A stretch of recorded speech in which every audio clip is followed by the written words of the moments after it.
100 Thieves get to kind of test Fortress ahead of playoffs. SSG get a map they're a little bit more comfortable on. We'll see. To jump ahead in the standings, gain an additional 25. Feel a little bit more comfortable here on Command Bathroom, that they can just sit back, play side, force 100 Thieves to have to rush in. Benefit, of course, being you do still have that Blackbeard. Kaysen finds the opening kill onto Dream, still providing pressure as well. From that first floor is hot and cold. Spirit's able to connect on to Aiden, and even though time is starting to run low, it's all just the kills flowing one direction as Rival 2 will fall to Gomez. Only Raid is left. This is on the verge of being flawless. It will be flawless.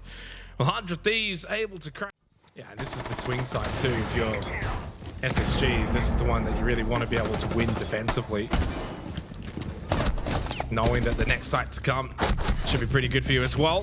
Skitty does get the trade onto hot and cold. Gomez then gets him. We're just going back and forth and leads us to where we kind of began with the one extra player in favor for the defense.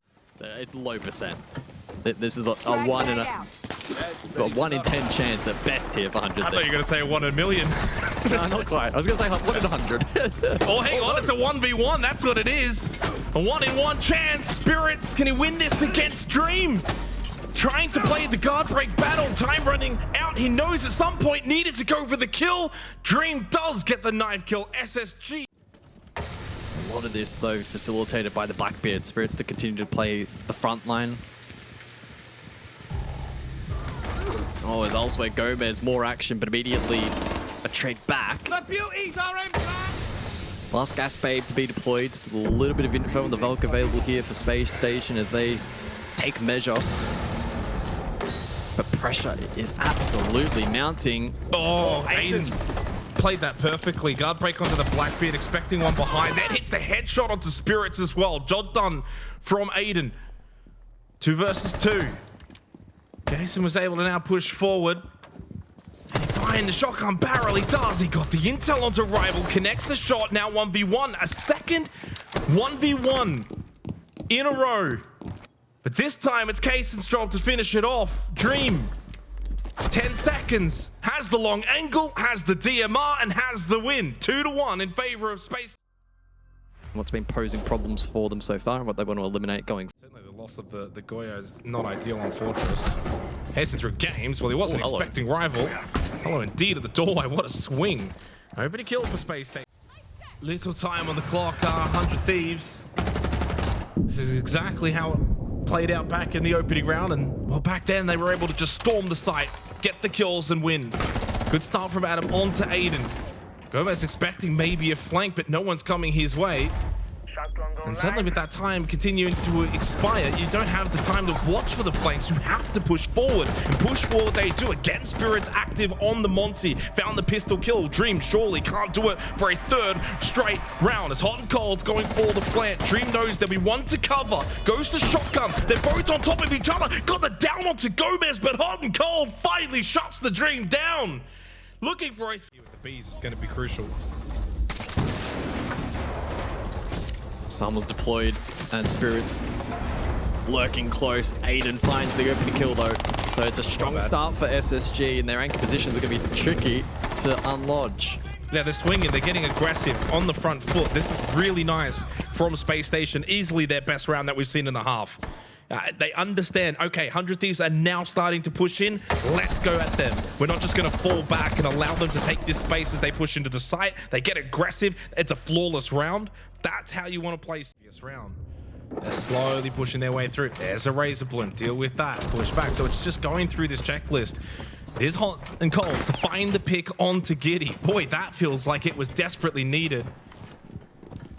Just the 3rd opening kill of the half for 100 Thieves. They were starting to lose that battle, at least tie it up 3-3 with 50 seconds on the clock. Now they can make that move. Adam to double down, gets rid of the dangerous Aiden. Surely not down to Dream again to be that clutch minister. The one saving grace for SSG though now is the time, even in a 3 versus 5. This still feels doable. Gas Babe thrown out from Rival. Nitrocell from Dream still up, and with Raid on the Vigil, maybe a position not known. And as we get down to the final 20 seconds of this half, next kill critical, but they lose Rival.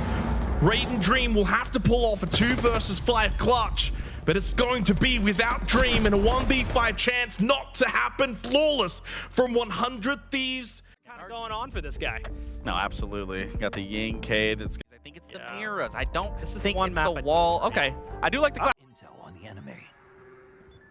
Rival spots one on the radar, just outside at the moment. And it's Adam that did get the opening. It's a 1-for-1 trade that has continued to pop back up in recent time. Aiden does connect on the glass. And an opportunity now on the attack for SSG. Hot and cold, swing from tower, spots the shadow, hits the head of Dream, who opted to swing into the incoming gunfire. But Raid was able to beat out Gomez and leaves now SSG again in the same position they were 30 seconds ago. Player up to their advantage.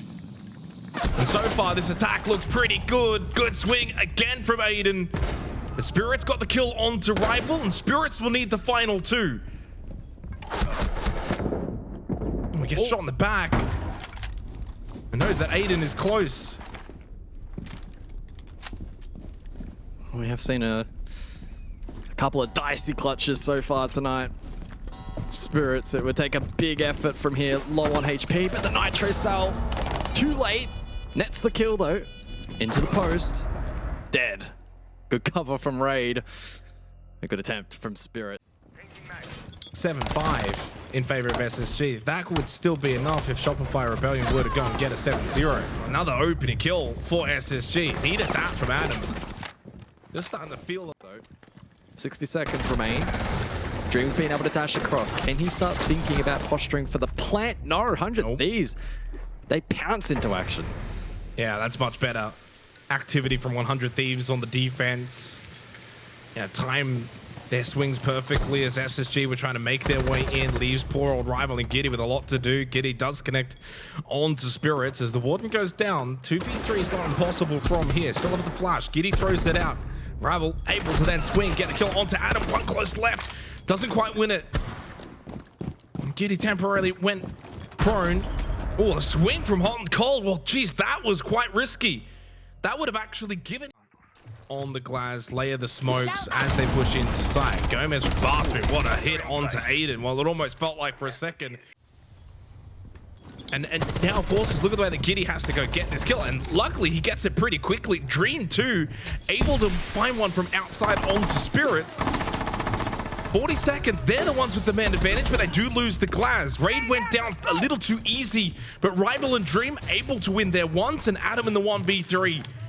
Once again, Space Station looking to find yet another attacking round. Yeah, it's flipped quickly. Adam's under a ton of pressure. Oh, dead. Wow. That's a big round for... Well, they now find themselves in a leading position and... aggressive shield play from Dream. Flushes into the water. Nitro out. Spirits tries to... How is he not dead? Misses. Okay. Trade. Oh, but he set up Raid. He set up Raid. He drew them out, and Raid was really that big of a deal for them. As Raid looks to push up, slips into Commander, loses the battle to Gomez, and with Giddy falling to Kaysen, now set up for Rival to have to clutch the 1 versus 3. Up close, headshot onto Adam is swift, but not swift enough, as he's lost a big chunk of health and no longer can just rush through this doorway. One bullet to the toe will see him fall. He needs headshots. He needs to isolate these 1v1s. Flash thrown in, the only one he had available, in case it indeed does land the single bullet. We go 5 to... Dream has made his way top of Old Tower. Spirit's expecting maybe a follow-up. Oh, big chunk of damage onto the feet of Dream. Gomez found an angle, and this is a slaughter as 100 Thieves now on the verge of locking in top 4 to set up that date with M80. And while they've been tested here on Fortress, it seems as if they will pass that test. It might only be a C, but sometimes those C's will get you degrees. As you would know, probably. Yeah, tough one now for Giddy, 20 seconds. And the chances of winning this one, even lower than the 1 in 10 I called earlier. This one is the 1 in a million, given his position. Well, hang on. Spirits feeds, but it's an immediate trade. 100 Thieves now.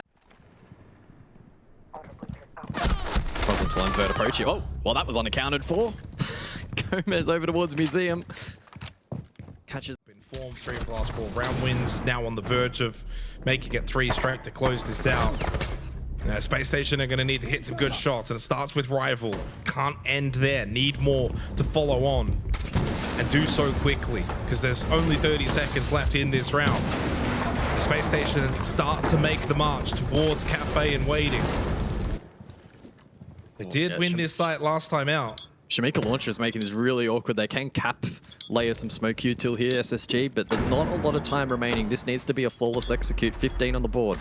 And double nitros too, but as they get closer, might not be able to use that. Gomez rips throws, not accounting for hot and cold, playing the tucked in prone position. The dinner plate was able to do quite a bit of damage, and they all just fell apart. 100 Thieves able to close this one out. No. Just in the final round of regulation, 100 Thieves lock in 3 points and therefore also the top 4 qualification. We lock in an interview though. We have Kaysen on the line to ask him a few questions. Good afternoon, Kaysen. Congrats on the victory. The guys are very happy to see you. You had a game yesterday against Outlast. Today was a little bit more resistance. How is that from your perspective? I think from yesterday, I mean, we showed a lot of confidence. We came out and played the game we were supposed to. Today we came in a lot of confidence again as well, and I think it kind of showed. We had a little scares, but we came back and we got the win. Absolutely, Kaysen. Well, congratulations. I mean, a top 4 finish for group stage for your first appearance here on the stage. Now, I'm going to ask you questions. So I need a little something from you. I don't want a boring answer. This is something I ask all the rookies. But what's been the hardest thing coming into the league, and then also what's been the easiest thing for you to have a grasp on and kind of just build off of? The hardest thing. There's definitely a lot of things. I think just like the skill difference, honestly. Coming from T3, like I haven't even played T2. The skill difference is definitely a crazy gap. So like I'm obviously like used to like playing competitive, but definitely a big difference. But coming into it, I just play confident and strong. So that's, and the easiest thing, I'll probably say comms. I feel like my team, like joining the team, comms are just amazing. And I like worked on my comms really easily from them, so I learned a lot from them with the comms, and I think that's probably like the easiest thing. Yeah, like it. Kaysen, nice to finally chat with you as your manager, and thank goodness you're on 100 Thieves. You're teaming with one of my favorite players of all time, Hot and Cold. How has that been? How has he been helping you like transition into playing in Pro League? I mean, Matt's amazing. I literally have no complaints. He literally helped me through everything. Any problems I have, whatever it is, I learn something new from him every day, and I love Matt. Matt's the GOAT. Now, I want to ask, and maybe this is a question you probably can't answer here, but I'm going to ask anyways. Was 100 Thieves, like, was this your main offer during the offseason, or when you were approaching 18 and able to play with anybody, was there a certain team maybe you were kind of hoping for, or was 100 Thieves kind of like the main option here? I would definitely say 100 Thieves was probably my main option. I had a couple others, but I think this is definitely my main option, especially since I did have a couple others, but I saw Matt join too, and I was like, I have to. Yeah, like this is. Yeah. Absolutely. Kaysen, I have another question for you. This is maybe a little different from just the playing aspect. How do your parents feel about you being a professional gamer? I'm always curious to see, because my parents were never on board. Yeah, back in our day. My parents love it. My dad's like a big fan. Like even this like playing this like small tournaments, like the T3 tournaments, my dad literally watches all of them. He always is like, that's like good game from you, you know, and he always just talks. My dad loves it. My mom watches as well, but my dad's like a really big fan, and he supports it. Shout out to mom and dad. Yeah. Does he give you pointers? Like, good game, but you should have maybe not tried to play up there. Yeah, he does. He thinks he knows ball. What actually got you into Pro League though? I'm curious. Is there a I wouldn't say so. I think just from playing like console tournaments, it made me like have a lot of passion just for like the game, even more. And I saw like everybody kind of switching back like to PC to like try to go comp or go pro, and I was like, I might as well try. And I was having a lot of fun, so might as well do something that I enjoy. One question: what do you think of the PlayStation community? As a former Xbox enthusiast and part of that community, what do you think of the PlayStation community? I don't like PlayStation community at all. They don't know ball. They don't know Xbox ball. on top. Xbox on top. This is a pure narrative question. Okay. This is a pure narrative question here, but you guys, again, you're top 4, looking good to go to EWC. One of the players that you used to play with stomping on G2, most likely going to qualify. Can we expect are you looking forward to possibly getting a chance to play against him? I think it would be really fun to play against him, so I definitely would say so, yeah. Cool. As an aspiring talent, really, in this league here, is there any feedback or advice that you'd give to people that are watching at home and saying, like, yeah, I might have a shot at Pro League? Like, what should they do in your opinion? What's the best piece of advice you can give them? Just go do it. I mean, go chase it. There's no reason not to. All right, that's awesome. Anything you want to say to the fans that have been supporting you before we let you go? I appreciate all the fans for the support and everybody supporting. I appreciate you guys, and hopefully we'll see you guys in EWC. Awesome. Thank you so much for your time. There was a lot of questions here from the guys about your experience so far in Stage 1, but thank you for taking the time for answering them, and good luck in playoffs. Thank you.